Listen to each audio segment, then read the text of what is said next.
ओम नमो नारायणाय। ओम नमो भगवते वासुदेवाय।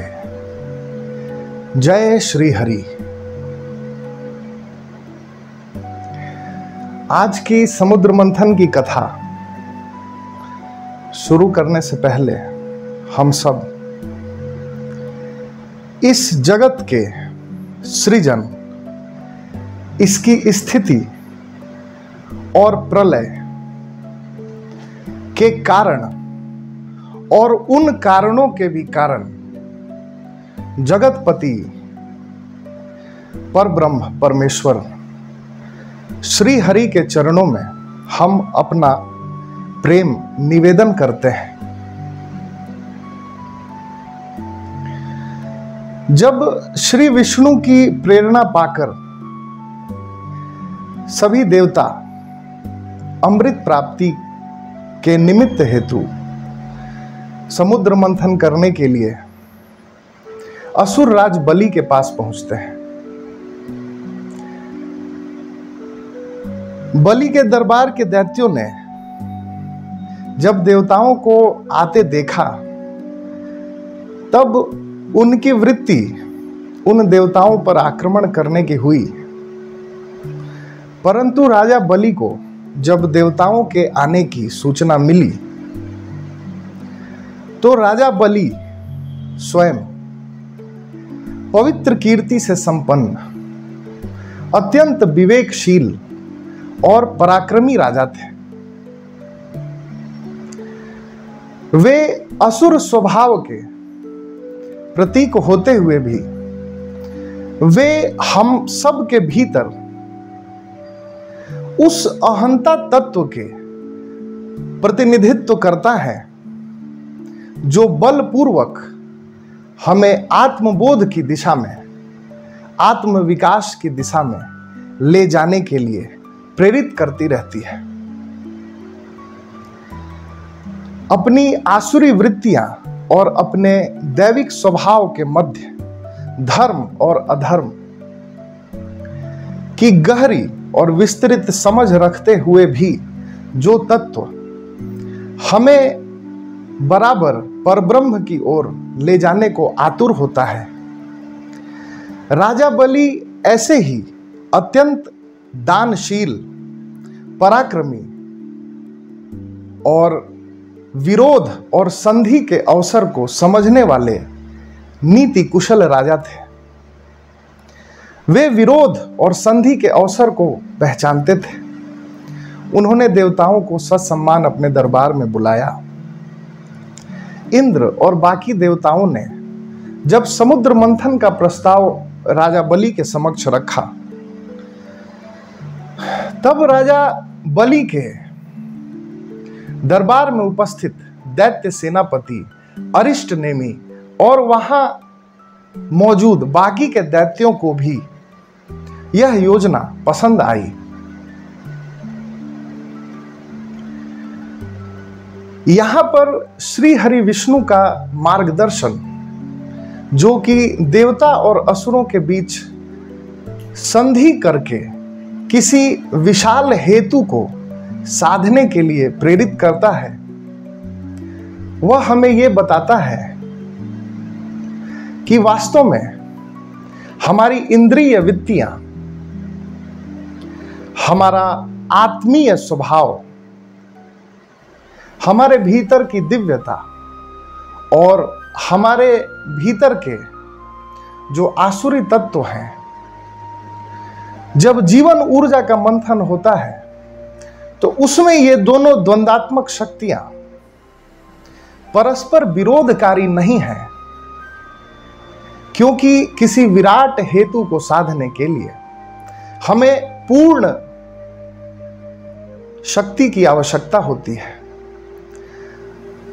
इसी प्रकार अगर हम अपने आत्म मंथन की प्रक्रिया में अपनी ही वृत्तियों से लड़ते हैं, उनका विरोध करते हैं, तब हम कभी भी अपने प्राण शक्ति का मंथन करके जीवन का अमृत नहीं प्राप्त कर सकते। देवता और असुर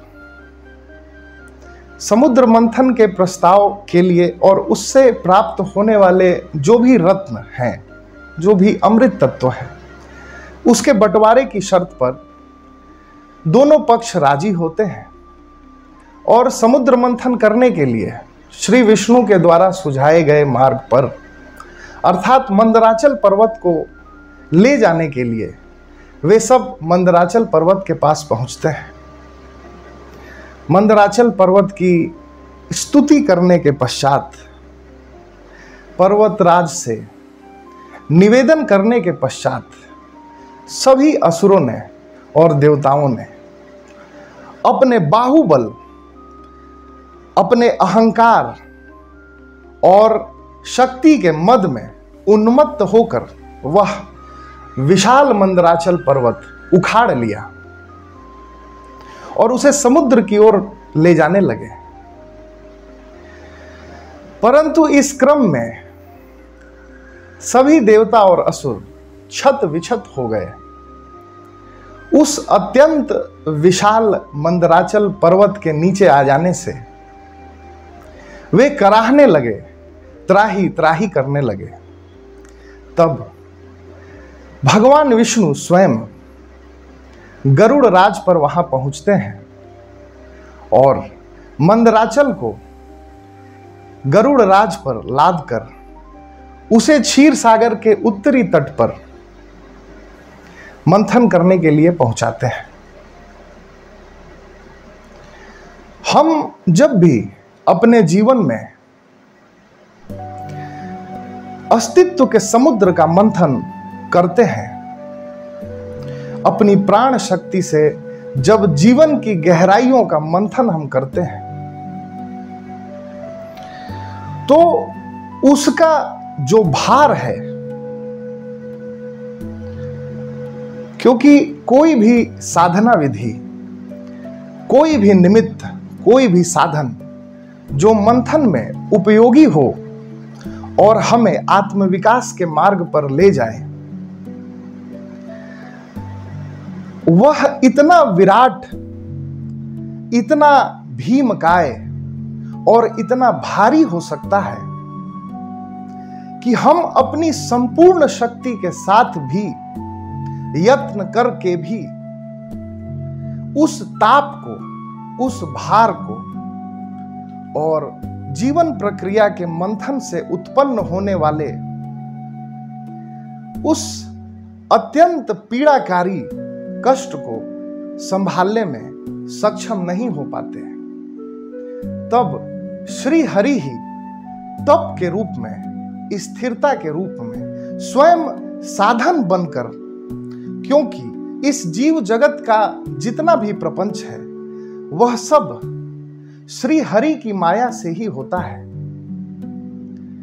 सृजन के पहले, सृजन के बाद, मध्य की स्थिति में और प्रलय के बाद भी वे श्री हरि विष्णु, प्रलय के बाद भी जो शेष बच जाता है, चेतना की प्रारंभिक अवस्था का जो बीज बच रहता है, उस शेषनाग की सैया पर श्री हरि ही विद्यमान रहते हैं। प्रलय में भी वे जागते रहते हैं और सृजन के बाद योग माया के आश्रय से समस्त जगत का सृजन करके योग निद्रा के प्रभाव में वह क्षीर सागर पर विश्राम करते रहते हैं। तो जब हम अपने जीवन का मंथन करने का विशाल कार्य करते हैं, तो एक बात हमें समझनी चाहिए कि यह हमारे संपूर्ण शक्ति से भी परे का मामला है। हम अपनी सारी मानसिक शक्तियां, सारी शारीरिक शक्तियां, अपना सारा बल लगा कर भी उस हेतु को साध नहीं सकते जिस हेतु को श्री हरि की कृपा तत्क्षण ही साध देती है।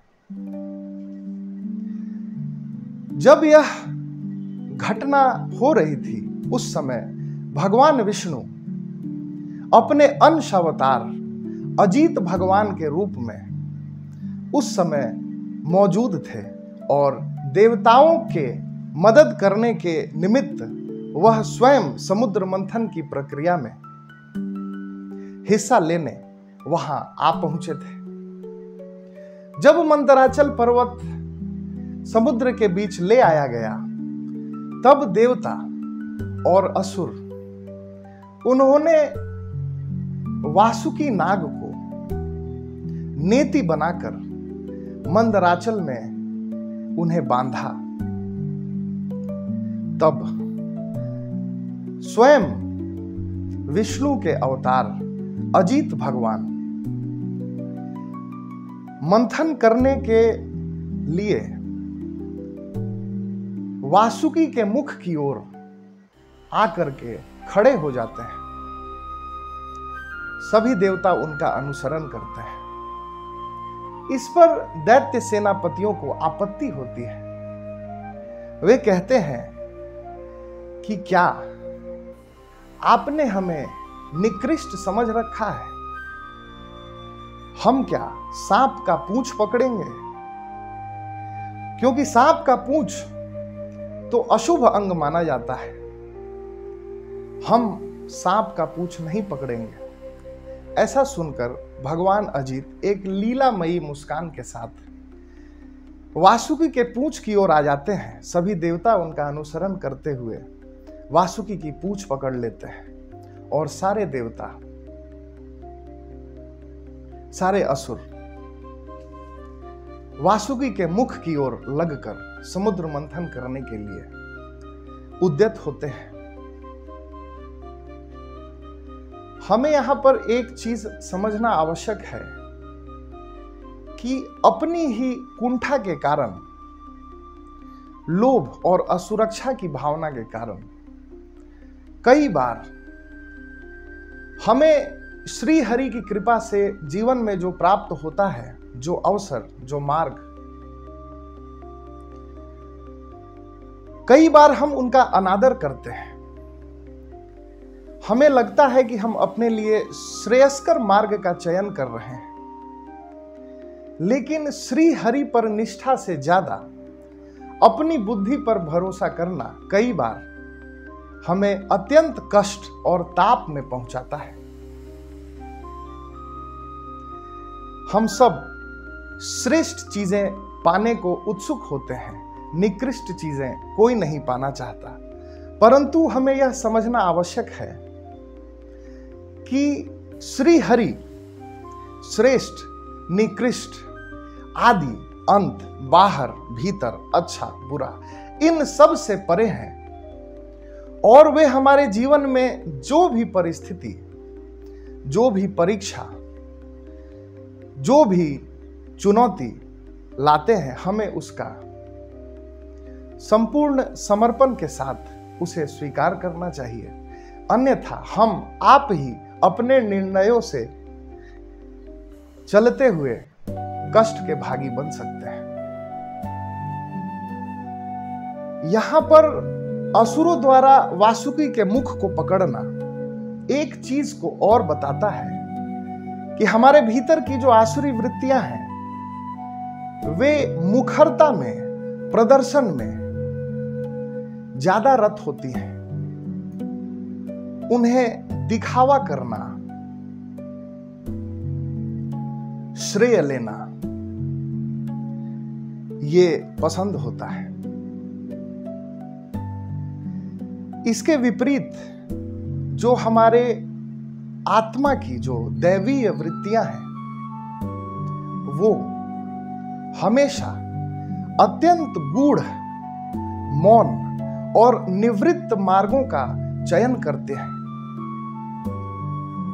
क्योंकि जीवन का अमृत जीवन के अत्यंत गूढ़ और सूक्ष्म रास्तों से होकर ही प्राप्त होता है।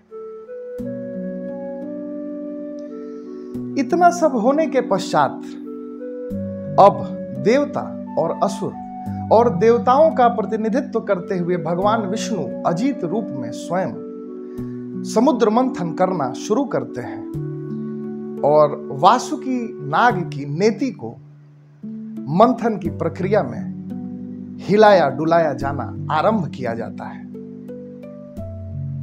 तभी उस विशाल मंदराचल पर्वत के द्वारा किए जा रहे मंथन, देवताओं और असुरों के संपूर्ण बल स्वयं वासुकी के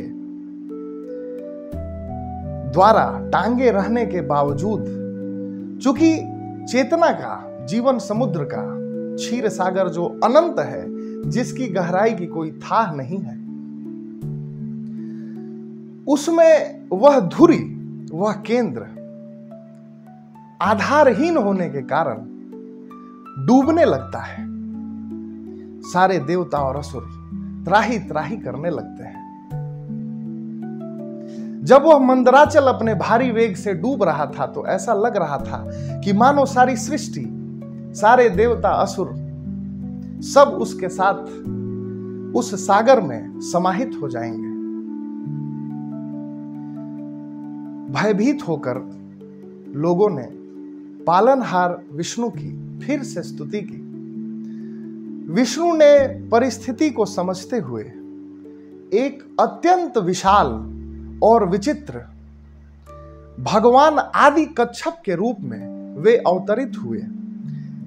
1,00,000 योजन जितनी फैली हुई उनकी पीठ, जो कि उस समय के जम्बू द्वीप के क्षेत्रफल के बराबर था, इतने विशाल कछुए के रूप में भगवान विष्णु अवतरित होते हैं और समुद्र के नीचे जाकर विशाल मंदराचल पर्वत को वह अपनी पीठ पर धारण कर लेते हैं। अब जब वह मंदराचल पर्वत हिलाया डुलाया जाने लगा मंथन करने में, तो उन भगवान की पीठ पर वह मंदराचल पर्वत ऐसा जान पड़ता था मानो कोई उन भगवान की पीठ खुजा रहा हो। अनंत महासागर में कच्छप के रूप में, कूर्म के रूप में भगवान श्री हरि स्वयं उस मंदराचल को आधार देते हैं। अतिरिक्त स्थिरता प्रदान करने के लिए श्री हरि स्वयं सहस्त्र बाहु भगवान के रूप में मंदराचल पर्वत से भी विशाल पर्वतराज के रूप में अपने सहस्त्र बाहुओं से, हजारों हजार बाहुओं से उस मंदराचल पर्वत को थामते हैं। ब्रह्मा, शंकर और ब्रह्मांड की सभी शक्तियां भगवान के इस लीला की साक्षी बनती हैं, उनकी स्तुति करती हैं। अब समुद्र मंथन होने लगा। भगवान विष्णु देवताओं में, ताकि यह मंथन की क्रिया अच्छे तरीके से संपन्न हो सके, तो चूंकि समस्त जीव जगत श्री विष्णु के ही अंश हैं, तो भगवान विष्णु देवताओं में देव रूप में देवताओं की शक्ति बनकर, असुरों में असुर शक्ति बनकर, वासुकी नाग में निद्रा शक्ति बनकर मंदराचल पर्वत में स्थिरता के रूप में वे समस्त देव, असुर, पर्वत, नाग सबको व्याप्त करके नीचे कूर्म रूप में, कच्छप रूप में स्वयं आधार बनकर और ऊपर से विशाल पर्वतराज के रूप में अपने सहस्त्र बाहुओं से उस मंदराचल को थामे और अजीत भगवान के रूप में स्वयं उपस्थित होकर यह मंथन होना प्रारंभ हो जाता है। बड़े जोर से, बड़े वेग से मंदराचल घूमने लगता है। समुद्र में कोलाहल मच जाता है। सारे जीव जंतु मंथन की प्रक्रिया में अत्यंत भयभीत होकर वे बाहर आने लगते हैं।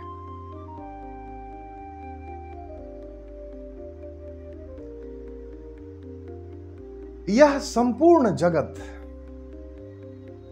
श्री हरि की ही लीला है। वे अपने योग माया के आश्रय से काल के अधीन होकर, प्रकृति के अधीन होकर जन्म, स्थिति और मृत्यु, ये सभी स्थितियां स्वीकार करते हैं आनंद मात्र के लिए, लीला मात्र के लिए, ताकि जीव जगत को उसके परम लक्ष्य की ओर प्रेरित किया जा सके, उन्हें अमृत प्रदान किया जा सके। इसलिए समुद्र मंथन की यह सारी की सारी योजना, सारा का सारा कार्य, सारा का सारा कारण स्वयं श्री हरि विष्णु ही हैं। समस्त जगत में वे ही व्याप्त हैं, पेड़ पौधों में, पशु पक्षियों में, मनुष्यों में, असुरों में, देवताओं में, किन्नर, गंधर्व, नाग, पर्वत, यह सब उन श्री हरि से ही व्याप्त है। और अपनी इस रचना से अत्यंत प्रेम करने के कारण भगवान विष्णु समय समय पर, या यूं कहें कि सर्वदा, क्योंकि उनके बिना तो न कोई एक क्षण संभव हो सकता है, न स्थान का कोई एक कोना अस्तित्व में मौजूद हो सकता है।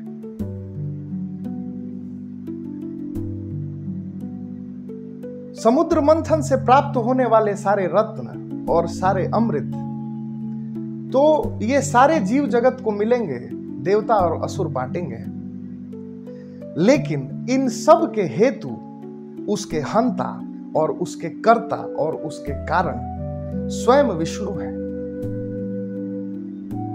वे ही सभी शक्तियों में विराजमान हैं। और समुद्र मंथन की यह लीला उन्हीं की योजना का एक अंश है, ताकि हम जीवन सागर के मंथन से अमृत प्राप्त कर सकें। जब मंदराचल पर्वत डूबने लगा, अर्थात जब हम जीवन की गहराइयों में मंथन करते हैं और सत्य के, तप के और जीवन के जो स्वभाव का जो भार है, जब वह डूबने लगता है, तब हम श्री हरि को पुकारते हैं। श्री हरि के प्रति पूर्ण समर्पण ही वह अमृत रहस्य है, वह मोती है जो हमें इस समुद्र मंथन की कथा से प्राप्त करने की आवश्यकता है। श्री हरि के प्रति संपूर्ण समर्पण, क्योंकि वही परम पिता हैं, वही माता हैं, उन्हीं की इच्छा और उन्हीं के आनंद के लिए हम सब इस जगत में अपने अपने कर्मों से बंध कर स्थित हैं। श्री हरि ही प्राण शक्ति के द्वारा किए जा रहे अपने द्वंदात्मक आयामों के बीच के इस मंथन से जब हम आत्मबोध, परम तत्व का अमृत प्राप्त करने के लिए आगे बढ़ते हैं, उद्योग करते हैं, तब हमारा अस्तित्व विराट महासागर में नहीं डूबता है। श्री हरि उसे थाम लेते हैं। अत्यंत विचित्र से विचित्र रूप में, विशाल से विशाल, सूक्ष्म से सूक्ष्म सभी रूपों में हमारे देवत्व के भीतर वो देवत्व की शक्ति, हमारे भीतर के आसुरी स्वभाव में असुरों की शक्ति,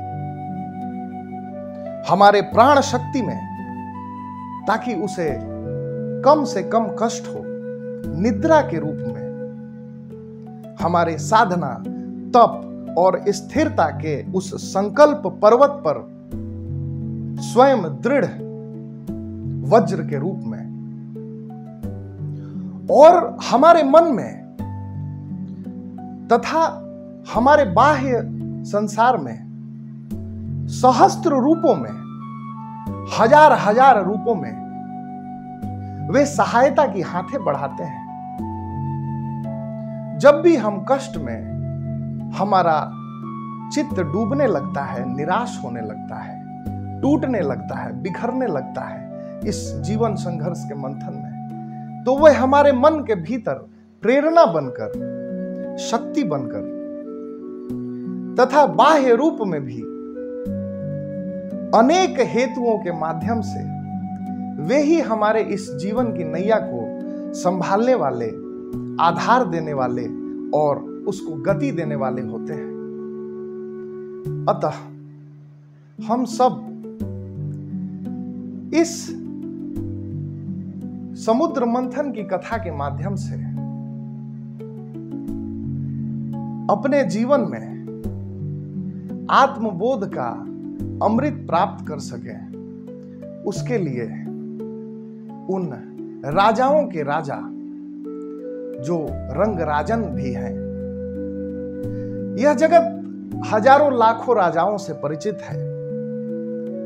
इतिहास, स्मृतियां और परिस्थितियां हजारों हजार राजाओं को लोग जानते हैं, लेकिन उन रंगराजन को यह जगत नहीं जान सकता, क्योंकि वे इंद्रियों, मन और हमारी संपूर्ण क्षमता के भी परे उन सब के आधार हैं। तो हम सब प्रभु श्री हरि के चरणों में अपने जीवन में कल्याण का अमृत उतरे, इसके लिए हम श्री हरि के प्रति संपूर्ण समर्पण आज करते हैं।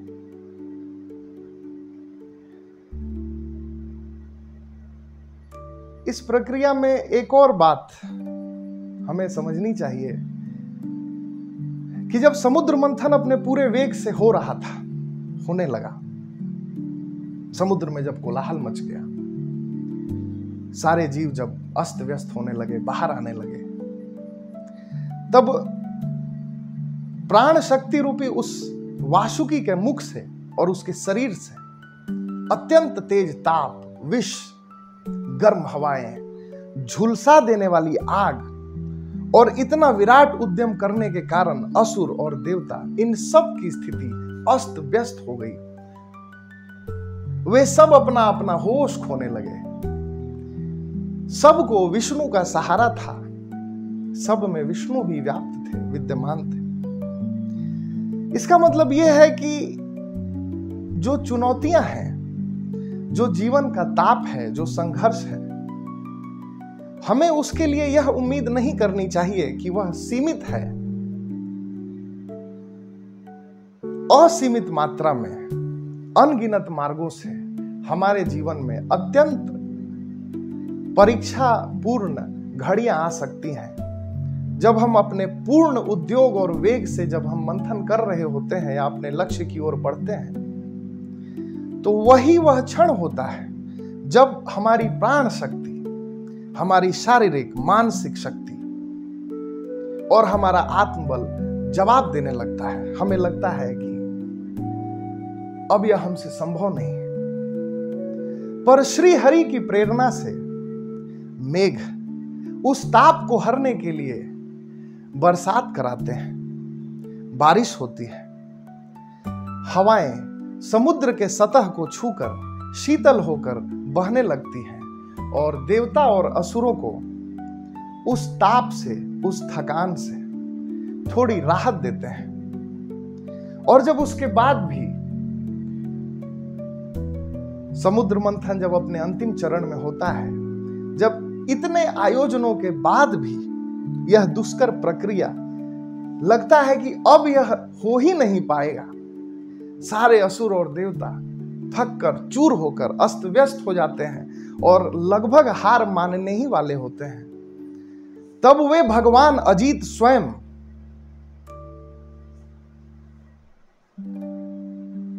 अत्यंत वेग से समुद्र मंथन करने लगते हैं।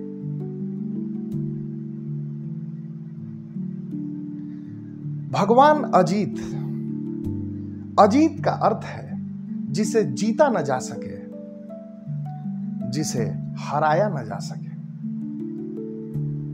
परंतु वही भगवान अजीत जब राम के रूप में अवतरित होते हैं, तब वे एक केवट के या किसी भीलनी के प्रेम के दो बातों पर पिघल जाते हैं, उनके द्वारा वे जीत लिए जाते हैं।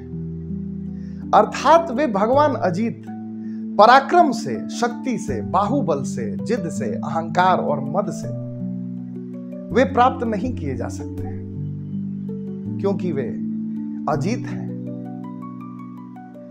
वे समर्पण से, प्रेम से, उनके प्रति पूर्ण निष्ठा से वे स्वतः ही हमें प्राप्त हो जाते हैं और हमारे जीवन को थाम कर सारा कार्य, सारा प्रयोजन को वह स्वयं सिद्ध करने लग जाते हैं। आज की इस सत्र में कथा के जिस भाग की हमने चर्चा की, इस भाग में मुख्य रूप से एक बात निकल करके आती है कि श्री हरि विष्णु यह संपूर्ण जगत, चराचर जीव जगत, यह जगत का प्रपंच सब उन्हीं की लीला है, उन्हीं के लिए हेतु है। वे विष्णु स्वयं साधन भी हैं, सिद्धि भी हैं, साधक भी हैं, साधे जाने वाले पर ब्रह्म परमेश्वर भी हैं। आज हम सब जगतपति पालनहार उन श्री विष्णु के चरणों में अपने आप को समर्पित करते हुए 2 मिनट उनका ध्यान करेंगे। उसके बाद इस सत्र को हम विराम देंगे ताकि कथा के अगले भाग की चर्चा हम आने वाले सत्र में करें। हम सब आंख बंद करके अपनी रीढ़ की हड्डी, जो कि हमारा मंदराचल पर्वत भी है, क्योंकि इस शरीर में यह रीढ़ की हड्डी ही हमें आधार देता है और उसमें लिपटी हुई हमारी प्राण शक्ति ही अमृत प्राप्त करने के लिए हेतु बनती है। अब हम श्री हरि की स्तुति करेंगे। शुक्लां धरधरं विष्णुं शशिवर्णं चतुर्भुजं प्रसन्नवदनं ध्यायेत् सर्वविघ्नोपशान्तये शान्ताकारं भुजगशयनं पद्मनाभं सुरेशं विश्वाधारं गगनसदृशं मेघवर्णं शुभांगं लक्ष्मीकान्तं कमलनयनं योगिभिर्ध्यानगम्यं वन्दे विष्णुं भवभयहरं सर्वलोकैकनाथं वन्दे विष्णुं भवभयहरं सर्वलोकैकनाथं। जय श्री हरि।